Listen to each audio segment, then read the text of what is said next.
हळद रुसली कुंकू हसलं मालिकेच्या पुढील काही भागामध्ये आपल्याला जबरदस्त असा ट्विस्ट पाहायला मिळणार आहे, ज्यामध्ये आता एका नवीन व्यक्तीची एंट्री झालेली आहे. तो म्हणजे समरची एंट्री झाल्यामुळे आता मालिका एका नवीन वळणावर येऊन पोचलेली आहे. कृष्णा आता समर जवळ येते आणि समरला म्हणत असते की तुझी हिंमत कशी झाली त्यांना त्रास द्यायची. त्यावर समर सांगतो की जर हा माणूस चुकीचं वागत असेल ना तर त्याला माझ्या नजरेमध्ये हीच किंमत आहे. तो स्वतःच्या पोटच्या पोराला घराबाहेर काढतोय आणि सवतीच्या पोराला घरात ठेवून घेतोय. काय काय गरज आहे ह्याला, हा चुकीचं वागतोय आणि म्हणूनच ना मी त्याला ही शिक्षा देतोय. त्यावर आता तिथं कृष्णा आलेली असते आणि कृष्णा त्याला म्हणत असते की या सगळ्या गोष्टी तू शांतपणानेही सांगू शकतोसच की, त्यासाठी इतकं हायपर व्हायची काय गरज आहे, इतकं पॅनिक होऊ नको असं देखील आता सांगितलेलं असतं. आता कृष्णा त्याच्यावर ओरडते आणि विनाकारण गावातील लोकांना त्रास देऊ नका म्हणून आता कृष्णा सगळीकडूनच लढत असते. त्यातच आता तिच्या ही गोष्ट लक्षात आलेली असते की हा नवीनच व्यक्ती आलाय आणि तो त्रास देतोय. पण आता समर जो आहे त्याची एंट्री झालेली असते आणि समरला खरं तर कृष्णासोबत बोलायचं असतं. कृष्णासोबत तो हात मिळवणी करायचा प्रयत्न करत असतो.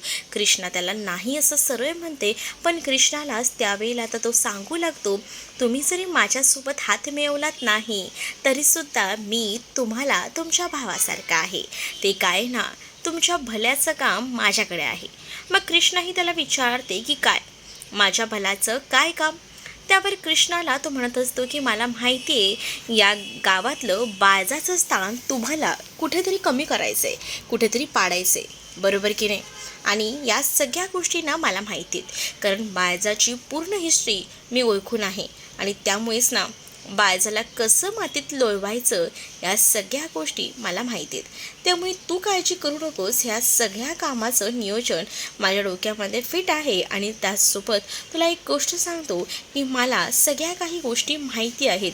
बाळजाचं सत्य, बाळजा कोणासोबत उठली आहे, कोणासोबत काय काय केले तिनं, या सगळ्या बातम्या ज्या आहेत त्या माझ्याकडे आहेत. आणि तुला असं वाटत असेल की मला काही माहीत नाही, पण सगळ्या गोष्टी ना मी माइंडमध्ये सेट ठेवलेल्या आहेत आणि त्याचमुळे तुला या सगळ्या कामात माझी मदत लागू शकते. कधीही तू मला आवाज दे, मी तुला नक्कीच मदत करेन. तुला आता माझी ही मैत्री मी नकोसा झाला असेल, पण नको काळजी करूस. मला माहिती आहे थोडं जड जात असेल, पण काळजी करू नकोस, मी आहे, मी करेन थोडं थोडं का होईना माई, असं तो आता म्हणत असतो. जेव्हा तो हे सगळं बोलतो तेव्हा थोडा विचार करत असते. कृष्णा म्हणते की या माणसाला एवढं सगळं कसं काय माहिती असेल, म्हणजे हा माणूस नेमका आहे तरी कोण आणि त्याला या सगळ्या गोष्टी कशा माहिती, याचा विचार ना आता सुरू असतो. या सगळ्या गोष्टी आता विचारत केल्या असता लक्षात येतं की काहीतरी गडबड आहे. पण काय, या तर गोष्टी आता कृष्णाला वाटत असतात. म्हणजे कृष्णाला हा गावामध्ये नवीन पाखरू दिसत असतो, पण ह्याचं जे बाळजाबरोबर आहे ते नेमकं काय आहे, म्हणजे बाळजाच्या विरोधात हा उभा आहे हे तर कन्फर्म आहे, पण बाळजाबद्दल एवढी माहिती ह्याला कशी काय, असाच विचार ना आता कृष्णाच्या मनामध्ये येत असतो. कृष्णाने आतापुरती त्याच्यासोबत हात मिळवणी केलेली असते. म्हणजेच ती म्हणत असते की ठीक आहे, तुम्ही मला सगळ्या काही गोष्टी सांगायला तयार आहात ना, मग मला एक एक करून गोष्टी सांगा. मग मला सांगा की तुम्हाला या सगळ्या गोष्टी कशा माहिती.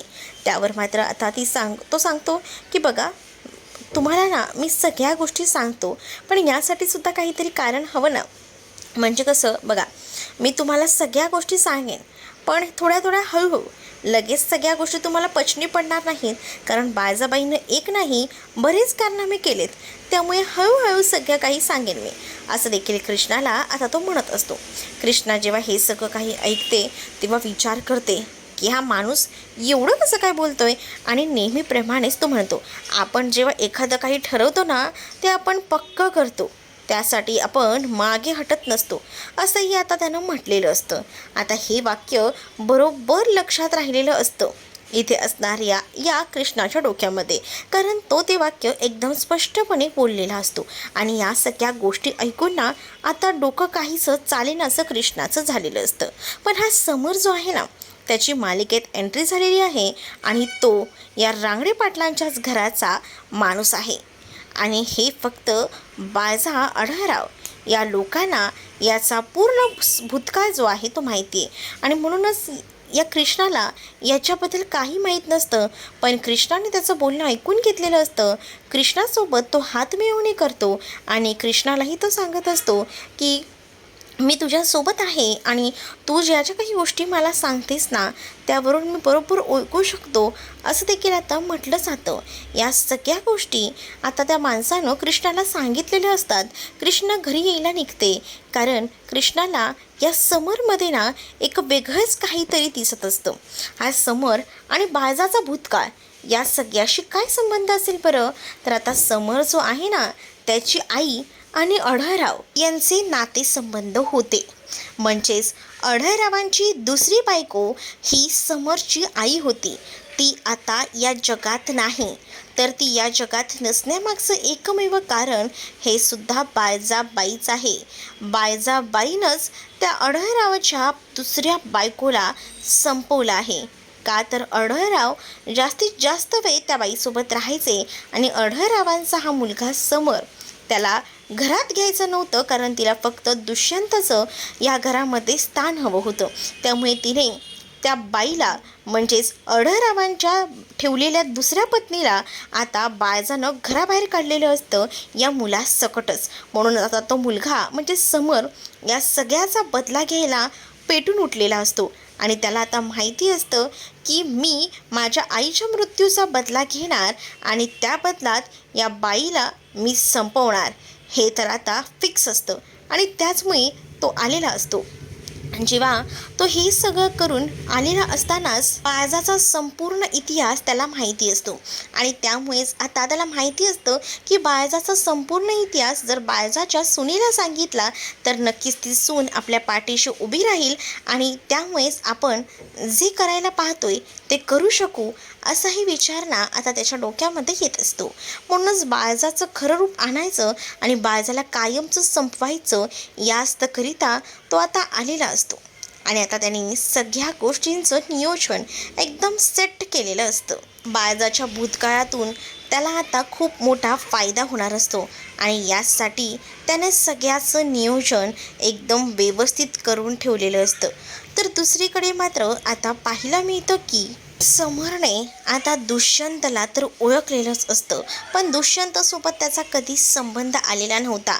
पण दुसरीकडे आता हा एक महत्त्वाचा गुणधर्म त्याला माहिती होता आणि त्यामुळेच आता दुष्यंतचा सावत्र भाऊ म्हणून तो आता इथं आलेला होता. समर हा सावत्र आढळरावांचा मुलगा होता. त्याचमुळे आता त्याला या घरामध्ये त्याचे अधिकार हवे होते. जरी त्याची आई या घरात नसली तरीसुद्धा आता त्याला माहिती होतं या घरामध्ये आपल्याला जर वर्चस्व प्रस्थापित करायचं असेल तर या बाळजाचा खात्मा करावा लागेल आणि तेव्हाच आपल्याला या घरात शिरता येईल. आणि त्यासाठी त्यानं आता बाळजाची विकेट पाडायचं ठरवलेलं असतं. त्यांनी सगळ्या गोष्टींचं नियोजन त्याने फिट केलेलं असतं आणि सगळ्या गोष्टी एकदम माइंडमध्ये सेट ठेवलेल्या असतात आणि म्हणूनच तशा पद्धतीने आता त्याने तयारी करून तो आलेला असतो. कृष्णाला आता त्याचं अचानक गावात येणं आणि या सगळ्या गोष्टींना काहीशा नवीन वाटत असतात आणि त्यामुळेच कृष्णाला आता चक्क डायरेक्टली गेलेली असते आणि जेव्हा ती डायरेक्ट तिथे जाते ना तेव्हा मात्र आढळरावांना त्याच्या भेटीबद्दल सांगते. म्हणजेच आढळरावांना ती आता सांगत असते की मला एक गावात एक मुलगा भेटला होता, तुम्हासनी म्हटलं नव्हतं का?